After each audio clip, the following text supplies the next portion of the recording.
pemirsa Secangkir Teh, kembali lagi di episode Secangkir Teh pasti Laku TV.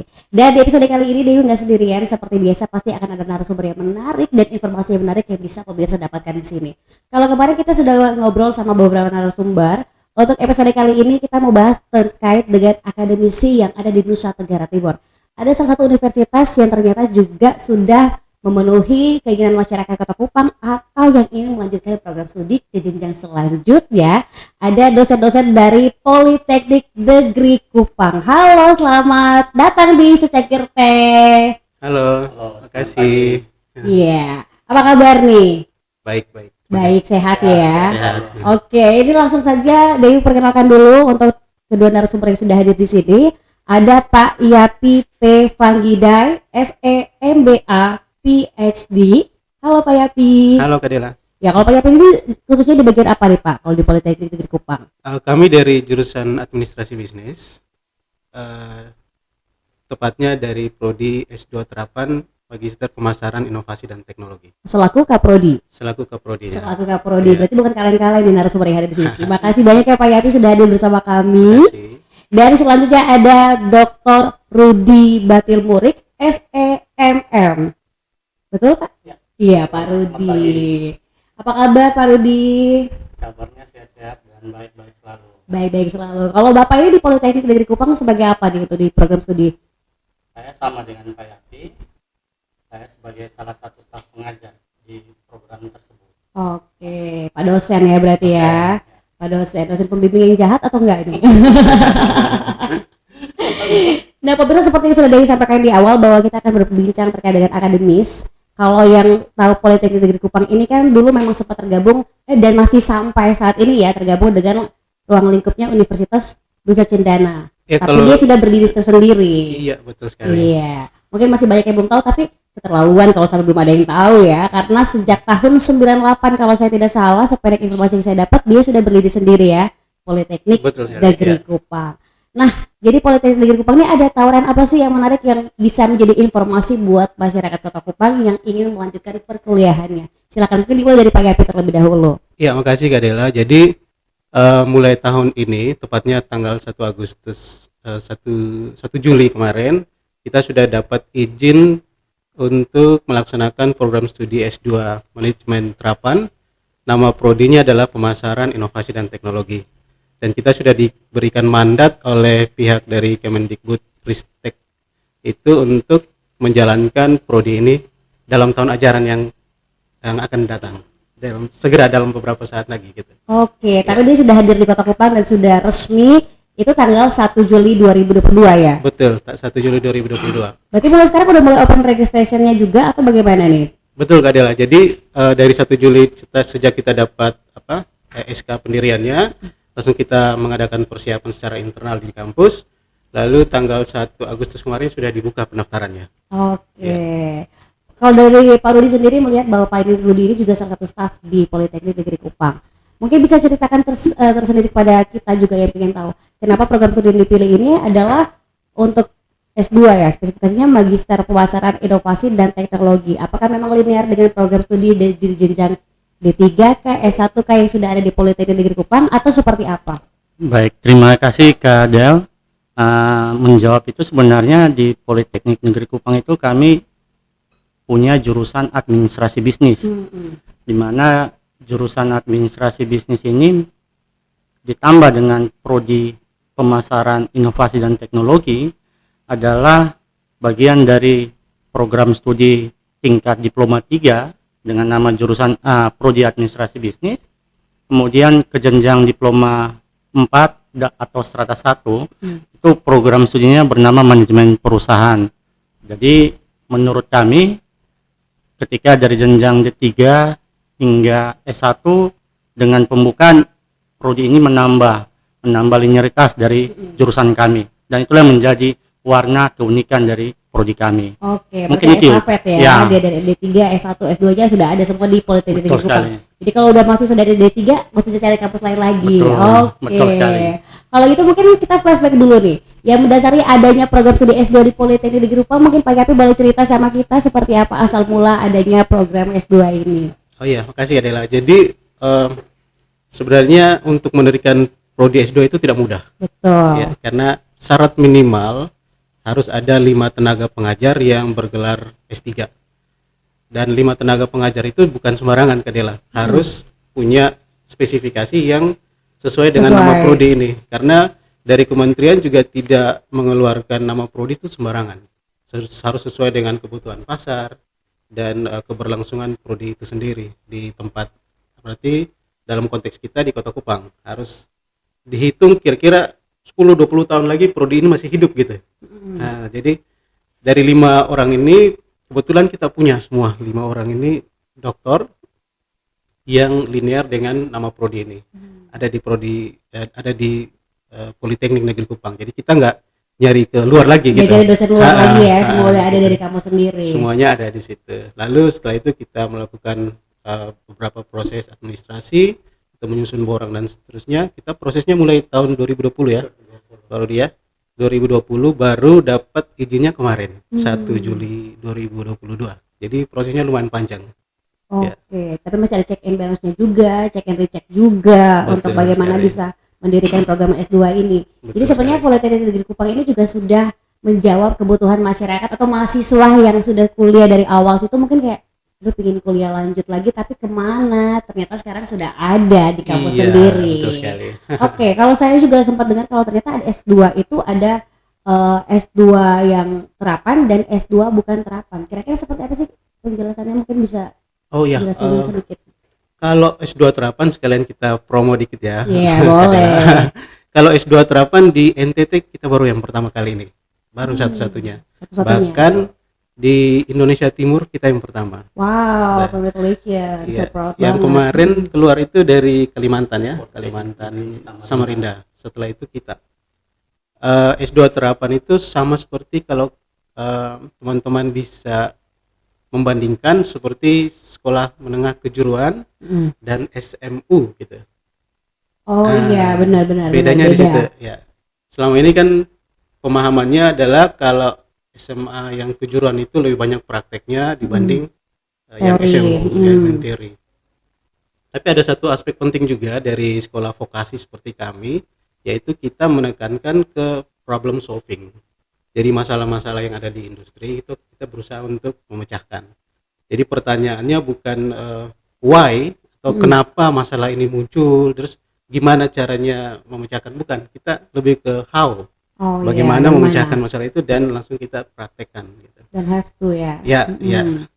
Karena sekarang kan di industri itu memang dari kementerian juga punya ini ya, ikhtiar gitu ya Pak Rudi ya, untuk kalau bisa mengawinkan antara dunia industri dan dunia akademisi ya. Dan kita diberi target, diberi apa ya namanya, misi untuk mewujudkan itu. Begitu Kak Dela. Oke, dengan adanya tadi diceritakan bahwa ini adalah yang pertama wilayah Indonesia Timur. Kita ke Dr. Rudi dulu nih. Pak Rudi, kira-kira ada targetnya kah mahasiswa dalam penerimaan perdana ini? Karena proses yang panjang juga untuk izin dan menghadirkan S2 ini, bagaimana nih Pak Rudi? Baik, terima kasih Kak Del. Jadi memang sebenarnya target kami itu memang diatur dalam peraturan kementerian. Untuk program studi yang baru itu S2 itu minimal 15. Nah, kami berupaya, karena ini baru pertama kali, kami berupaya 15 mahasiswa hingga 30, 2 kelas. Tapi dalam perjalanan ketika memenuhi 15 saja, kami bersyukur dengan 1 kelas. Karena tentu dalam perjalanan ke depan itu akan selalu dilakukan akreditasi. Dan ini memang tantangan bagi kami untuk mendapatkan jumlah mahasiswa dengan kehadiran pertama kali program studi ini. Jadi tentu kami sangat berharap dengan adanya promosi, sosialisasi ke berbagai industri bisa menjawab kebutuhan kami untuk pencapaian jumlah mahasiswa. Mungkin itu, Kadel. Oke. Ya. Sebelum kepada mulai pendaftaran, kira-kira S1 fresh graduate yang cocok untuk mendaftarkannya ini seperti apa nih? Apakah harus linear saja? Karena kalau dari background saya sendiri juga, saya bukan yang linear, S1-nya apa, S2-nya malah nggak ada apa. Tapi kalau di Politeknik Negeri Kupang, apakah juga bisa mengiyakan yang tidak linear untuk mendaftarkan program studi ini? Silakan dijawab. Baik, terima kasih Kak Jal. Kalau kami melihat pada izin yang telah diberikan kepada kami, tentu kami tidak melihat linearitasnya. Jadi kebutuhan kami adalah menjawab kebutuhan pasar. Apalagi tadi seperti Pak Yapi sampaikan bahwa dunia kerja, industri kami harus sinkronkan dengan akademisi seperti itu. Jadi tanpa melihat pada linearitas, itu pun kami bisa lakukan untuk menerima calon-calon magister seperti itu. Jadi bisa multidisiplin dari calon-calon pelamar baru untuk mahasiswa kami. Mungkin itu, Kadel. Oke, boleh dikasih kesempatan atau cerita sedikit kira-kira syarat dan ketentuan untuk pendaftarnya sekalian promo nih dan informasikan juga. Jadi ya sementara nonton pemirsa Cengkir Teh bisa langsung kisi-kisinya dicatat dulu, berkas-berkasnya disiapkan, langsung aja datang pendaftaran kemana boleh dikasih tahu. Ya, makasih Kak Dela. Untuk seperti yang disebutkan Pak Rudi tadi, Pak Dr. Rudi, untuk lulusan S1-nya tidak harus linear ya. Jadi bisa dari berbagai macam disiplin ilmu. Jadi sama seperti magister manajemen yang lain, cuman kita bedanya ada embel-embel terapan gitu. Jadi bisa semua S1 bisa masuk ya. Karena nanti kita ada program namanya matrikulasi untuk penyesuaian. Jadi sebelum kita perkuliahan yang umum, kita melakukan perkuliahan matrikulasi 2 mingguan lah gitu. Betul. untuk penyesuaian ke S2-nya, S2 manajemennya. Lalu untuk persyaratannya gampang sekali Kak Dela. Jadi semua yang ada itu persyaratannya sangat mudah. Tinggal masuk ke pmb.pnk.ac.id. Itu laman khusus untuk pendaftaran mahasiswa baru. Di sana di awal hanya diminta KTP sama nik sama ijazah gitu. Ijazah S1-nya. Ya. Setelah itu diisi formnya, lalu diminta untuk mengikuti ujian masuk. Ujian masuknya sifatnya sangat general, jadi jangan takut. Ujian nih jangan serum atau apa. Jangan tidak lulus lagi ini, apalagi kan orang pasti takut kayak the power of orang dalam. Aduh, bahaya itu ya. Tapi ternyata ini semuanya fair, jadi buat siapa aja masih bisa untuk melakukan pendaftaran ya. Betul sekali. Dan terbuka untuk yang tidak jurusannya tidak linear juga, it's okay, coba aja. Ya, it's okay. Yang penting punya kemauan untuk belajar lagi ke strata yang lebih tinggi, silakan welcome. Kita buka pintu lebar-lebar. Jangan dikunci ya pintunya Pak. Jangan. Saya tertarik dengan apa yang tadi dikatakan bahwa S2 yang ditawarkan ini terapan ya. Iya, fokusnya pada S2 terapan. Nah, melihat fenomena perkembangan program S2 terapan di Indonesia ini, lalu kira-kira kontribusi apa sih yang bisa dilakukan atau penting untuk menunjang pembangunan Indonesia terutama di Nusa Tenggara Timur? Dari Politeknik Negeri Kupang melihatnya seperti apa nih? Iya, jadi memang salah satu persyaratan untuk penerimaan prodi itu kita harus memaparkan profil lulusan kita. Jadi di lulusan kita itu profilnya yang pertama diharapkan mereka jadi manajer ya. Manajer minimal di top management lah. Untuk bisa dalam rangka pengambilan keputusan perusahaan atau organisasi, baik itu lembaga yang sifatnya private maupun public. Ya. Jadi ada beberapa mata kuliah yang memang ditujukan untuk pengambilan keputusan publik adalah. Lalu juga diharapkan profilnya bisa menjadi konsultan manajemen, bisnis maupun non bisnis, profit maupun non profit. Lalu diharapkan bisa jadi wirausahawan juga adalah. Ini juga sangat penting karena memang kita masih kekurangan wirausahawan. Benar, sesuai dengan arahan Pak Jokowi juga. Betul ciptakan sekali. lapangan kerja yang banyak-banyak. Iya, betul sekali. Jadi kita mengharapkan seperti itu. Dan yang terakhir karena sudah kualifikasinya S2, jadi mereka bisa jadi tenaga pengajar, entah itu guru atau dosen, karena dosen minimal S2. Iya, dosen S1 lagi ya. Iya, jadi ini bisa jadi salah satu stepping stone gitu ya untuk para lulusan dari S2 ini untuk jadi pengajar dan beberapa profesi lainnya. Oke, melihat dari apa yang sudah dijelaskan tadi ternyata menarik banget. Kalau dari Dr. Rudi, animo untuk mahasiswa sejauh ini bagaimana nih? Atau yang sudah melakukan pendaftaran sejak mungkin sudah mulai promosi juga sejak resmi sudah mulai diberikan kesempatan dari Kemendikbudristek ini dari 1 Juli kemarin kan, kira-kira gimana nih? Jadi sejauh perjalanan kami untuk membuka S2 ini sebenarnya animo masyarakat itu sangat tinggi. Dan bahkan ada dari pihak kantoran PNS juga sudah datang ke kampus kami untuk mengecek, kemudian ada juga by telepon.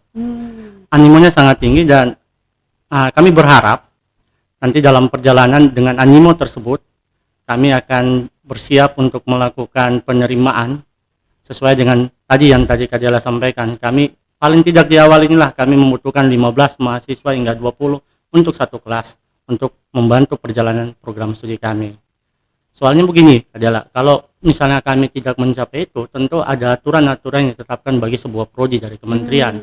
Jadi mau dan tidak mau, kehadiran prodi ini sangat memacu kami, dosen, pimpinan, teman-teman pengajar yang lain ataupun pegawai untuk terus berusaha bagaimana bisa mendapatkan mahasiswa dengan ya mungkin salah satu kegiatan seperti pagi ini adalah mungkin itu adalah. Kalau untuk biaya administrasinya mungkin bisa dijelaskan karena pasti juga pakai berapa ya biaya perkuliahannya ya, costing kuliahnya berapa ya, uang kuliahnya seperti apa nih? Baik adalah kalau kita lihat adalah biaya untuk mendaftar administrasi itu sebenarnya Kisaran aja mungkin ya itu biaya pendaftaran itu sama dengan S1 bahkan S2 yang lain 500.000. Oh, 500.000. Biaya pendaftaran itu ya memang dipakai tadi seperti yang Pak Yapi sampaikan, nanti ada tes umum untuk mendapatkan calon mahasiswa dan tes bahasa Inggris, kemampuan bahasa Inggris ya. Kemudian ada biaya SPP kami itu masih 6 juta dan memang ada dasar aturannya untuk menetapkan besaran SPP itu. Tapi kalau kita berkaca dengan beberapa proyek S2 di Kota Kupang khususnya, saya pikirlah untuk sebuah investasi pendidikan dengan 6 juta itu masih sangat murah gitu. S2 lagi. Ya, S2 lagi. Kemudian ada biaya matrikulasi seperti tadi Pak Yapi sampaikan. 2 minggu kami berencana melakukan matrikulasi untuk penyegaran kembali kepada calon-calon mahasiswa yang tadi bisa datang dari berbagai disiplin ilmu, itu biayanya 1,5. Dan ada yang namanya SPI, sumbangan pengembangan institusi ya Pak Yapi ya, itu kurang lebih 3 juta apa 3 juta setengah 3 juta. Jadi saya pikir dengan biaya yang pendidikan yang masih bisa dijangkau dengan animo masyarakat tadi yang begitu tinggi, khususnya kalangan usaha nih, misalnya saya rasa sangat-sangat bisa lah untuk kami menerima dengan calon-calon tersebut bahwa Kadel. Mungkin itu. Oke, untuk jam perkuliahan ini kan tadi juga kalau dari yang dijelaskan ternyata ada juga yang sudah karyawan, PNS maupun pengusaha yang ingin mungkin melanjutkan pendidikannya. Tapi bagaimana nih untuk menyesuaikan waktu kerja sama waktu kuliah? Apakah akan dibuka kelas karyawan khusus atau bagaimana nih? Oh ya, makasih Kak Dela. Memang pertanyaan ini paling sering kita terima ya dari calon mahasiswa. Tanya, Pak itu kuliahnya jam berapa? Karena kita paginya kerja. Ya, kita paham. Karena itu perkuliahannya kita akan sesuaikan dengan jam kerja teman-teman mahasiswa ini. Karena biasanya mereka selesai jam 4, jam 5. Perkuliahannya nanti dilakukan setelah jam itu. Iya, kelas malam ya biasanya. Ya, jadinya kelas malam, tapi bukan kelas eksekutif, bukan. Ini kelas reguler, tapi jamnya saja yang disesuaikan gitu. Menyesuaikan sama jadwal jadwal mahasiswa. Iya, betul. Oke, berarti ini teman atau pemirsa secangkir teh yang pingin banget untuk melanjutkan jenjang selanjutnya ke program S2 ini, yang karyawan jangan khawatir kalau kececeran nih untuk mengatur waktu susah. Jadi bisa langsung mengambil kelas karyawan juga, ataupun maka kampus yang akan menyesuaikan dengan jam kerjanya mahasiswa. Oke, menarik nih sih untuk apa yang ditawarkan dari kakak dari atau dosen-dosen dari Politeknik Negeri Kupang. Lalu kira-kira ada tantangan tersendiri kah untuk mendirikan program S2 ini di Kota Kupang sejauh ini nih, yang udah mulai launching juga kan, sudah mulai running, dan mulai perkuliahannya kapan kira-kira? Perkuliahannya dimulai pertengahan September nanti. Bersamaan dengan yang S1 dan D3. Ya. Kalau tantangannya memang kita di awal-awal agak kesulitan. Yang pertama karena bukan kesulitannya, lebih ke tantangan itu. Jadi kita berusaha untuk mengatasi, kayak mau maju atau mau stuck, maju atau mau stuck di tempatnya. Kalau untuk pendiriannya memang itu sendiri tidak gampang, seperti saya bilang tadi Kak Dela, ada banyak prodi-prodi yang sampai sekarang belum disetujui di Kemendikbud. Jadi tidak semata-mata lengkap langsung ini, karena mereka melihat banyak hal. Untuk dalam beberapa tahun ke depan memang banyak prodi S2 yang kekurangan mahasiswa. Itu fenomenanya seperti itu. Saya kurang tahu, saya tidak berani bilang di mana kelemahannya, tapi itu kita harus belajar semua. Dan kita berusaha untuk kita jangan seperti itulah gitu. Karena itu kegiatan-kegiatan seperti promo dengan Kadela seperti ini menurut saya sangat penting, bukan di awal saja. Nanti waktu berjalan juga tetap harus dilaksanakan untuk perkenalan ke masyarakat. Oke, dari Dr. Rudi mungkin ada yang ingin ditambahkan menjawab tantangan dan bagaimana untuk segera running ini program S2-nya. Baik, terima kasih Kak Del. Kalau saya berpikir tantangan bagi kami, kita lihatlah kondisi daerah kita, industri perhotelan semakin maju, rumah sakit tumbuh berkembang, potensi-potensi wisata ya di Labuan Bajo. Saya pikir dengan kehadiran prodi ini pasti orang akan terus bertanya, dan itu akan menjadikan mereka untuk bagaimana bisa tahu prodi ini, kemudian bisa mendaftar. Apalagi dari pelaku-pelaku usaha misalnya. Kami sangat-sangat berharap sekali dengan ketika prodi ini diizinkan, kami survive ke depannya, menjawab kebutuhan pemerintah provinsi dan sekaligus pemerintah pusat. Bagaimana bisa memajukan pendidikan di Nusa Tenggara Timur untuk lebih baik lagi. Mungkin seperti itu. Oke, berarti ada benang merahnya ini. Dari apa yang disampaikan oleh Dr. Rudi, output dari lulusan ini kira-kira akan kemana? Apakah melihat dengan banyaknya tempat sektor hiburan yang menunjang pariwisata di Kota Kupang sendiri atau di Provinsi NTT ini, bagaimana nih output lulusan dari program studi ini? Baik, saya berpikir karena kami juga sudah menjawab tantangan bahwa kami adalah prodi satu-satunya di Indonesia Timur, Pak Yapia, manajemen pemasaran, inovasi dan teknologi. Tentu dengan perkembangan bukan saja industri hotel atau rumah sakit, ini juga misalnya ada perilaku PNS yang misalnya mengambil tugas belajar atau izin belajar, atau tanpa tugas maupun izin belajar, mereka ingin menggali ilmu mereka dengan cara mungkin melanjutkan ke program studi kami. Jadi kami membacanya tidak terbatas pada industri yang ada atau UMKM yang ada, tapi semua industri, pelaku usaha, PNS, atau mungkin ya kita lihatlah fenomena dewan, anggota dewan ya, ketika ingin melanjutkan karir politik mungkin bisa mengambil program studi kami. Jadi kami siap menjawab kebutuhan pemerintah provinsi sekaligus berkontribusi bagi pendidikan di Nusa Tenggara Timur. Mungkin itu. Oke. Kalau program studinya ini kan kalau dibaca dari brosurnya ini program studi Magister Pemasaran, Inovasi dan Teknologi. Takutnya bias nih di masyarakat atau pemirsa secangkir teh. Apakah pemasaran tersendiri, inovasi tersendiri, atau teknologinya tersendiri? Mungkin bisa dijelasin dulu dari Pak Yapi. Terima kasih Kak Dela. Memang namanya agak tricky ya. Iya. Apakah memang 3 prodi atau bagaimana? Iya. Jadi kita lihat ternyata program studi pemasaran, inovasi dan teknologi itu di rumpun keilmuan dia masuk dalam rumpun keilmuan manajemen. Manajemen itu sendiri ada 4 yang paling umum. Salah satunya pemasaran. Jadi dia masih ke rumpun manajemen. Inovasi dan teknologi ini pertimbangan dari kementerian sendiri, mungkin karena sekarang pemasaran tidak bisa berdiri sendiri, harus ada dukungan inovasi dan teknologinya. Jadi kita ibaratkan pemasarannya itu di gerbong depan, inovasi dan teknologi itu supportingnya. Gitu. Jadi tetap core-nya atau intinya tetap di pemasaran. Gitu. Dalam rumpun manajemen. Jadi harus ada inovasi dan teknologi juga mendomplang ya, agar pemasaran ini jangan cuman itu aja. Karena sekarang pun teknologi ini tidak dapat dipungkiri bahwa dia udah mulai menjadi bagian yang sangat penting untuk melakukan pemasaran salah satu produk ataupun bahkan jasa pun sekarang juga menggunakan pemasaran melalui teknologi dan harus berinovasi. Betul sekali Kak Dela. Pas banget ya. Pas banget.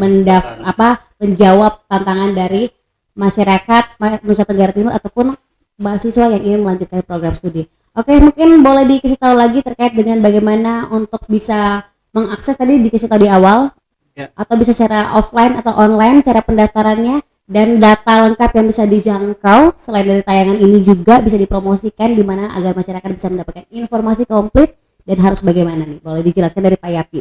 Iya. Makasih Adela. Jadi untuk pendaftarannya di pmb.pnk.ac.id. Itu secara online ya? Secara online ya. Secara offline-nya? Secara offline-nya kalau memang mau langsung ke kampus mau tanya-tanya bisa juga langsung ke kampus Politeknik Negeri Kupang di Jalan Adi Sucipto Penfui. Ya, kompleksnya bersebelahan dengan kampus Undana. Oke. Iya. Bisa langsung ke sana, tanya-tanya juga bisa. Jam operasionalnya setiap hari atau hari Minggu juga tetap buka atau gimana? Hari Minggu buka tapi Buka nggak ada sudah- orangnya. Jadi jam operasional seperti jam biasa, dari Senin sampai Jumat jam 8 pagi sampai jam 4 sore biasa. Oke, siap Pak Rudi, ada yang ditambahkan juga agar meyakinkan masyarakat kenapa harus mau berkuliah atau mengambil program studi ini hanya di Politeknik Negeri Kupang. Baik, terima kasih Kak Del. Tadi sama seperti di awal Pak Yapi sampaikan, memang inilah keunggulan kami. Dari namanya saja memang sudah unik gitu. Yes. Kalau orang lebih mengenal yang namanya Magister Manajemen, kami tentu punya warna yang berbeda. Magister Terapan Manajemen. Dari gelar tadi kita turunkan kepada nama prodinya, Pemasaran, Inovasi, dan Teknologi. Seperti yang tadi Pak Yapi sampaikan, jadi memang inovasi dan teknologi itu harus mendukung pemasaran tadi. Kita sekarang hidup di dunia globalisasi, baik digital ya. Jadi saya rasa dengan inovasi dan teknologi, kemudian dengan adanya program studi ini ya, saya yakinlah di awal tadi Kak Jala bilang apa sih kontribusinya bagi NTT ya. Benar. Saya rasa kita jangan hanya berteori gitu, Benar. tapi bagaimana mengaplikasikan atau mengimplementasikannya ke dalam dunia kerja, kayak istilahnya Dudika ya, dunia industri dan kerja. Saya rasa itu jauh lebih penting itu. Mungkin itu adalah. Jadi jangan sampai salah pilih ini ya. Ya, betul sekali. Jangan sampai salah pilih jurusan, ini juga yang pas menjawab tantangan juga, dan pastinya ada kontribusi juga untuk pemerintah. Oke, Betul. terima kasih banyak untuk Pak Yapi, Dr. Rudi juga sudah bincang-bincang di secangkir teh kali ini. Dan pemirsa jangan sampai ketinggalan informasi menariknya. Saya tunggu juga update-nya selanjutnya, mungkin akan ada lagi kita pertemuan berikutnya bahwa ternyata Baik. ada nih lulusan yang dari program studi yang kemarin kita bincang-bincang sekarang udah di sini loh. Jangan Ya, sampai lupa sama betul. secangkir teh juga. Betul. Baik. Ya. Dan saya juga mewakili kru secangkir teh mengucapkan terima kasih banyak untuk Pak Yapi, untuk Dr. Rudi yang sudah berkenan hadir bergabung bersama kami di sini, udah bincang-bincang akademis yang luar biasa dan menjawab tantangan ataupun kebutuhan masyarakat Nusa Tenggara Timur. Akhir kata saya Dewi Lebah mewakili kru dari secangkir teh pamit. Sampai jumpa di episode selanjutnya. Kita minum teh dulu. Cheers, sampai jumpa.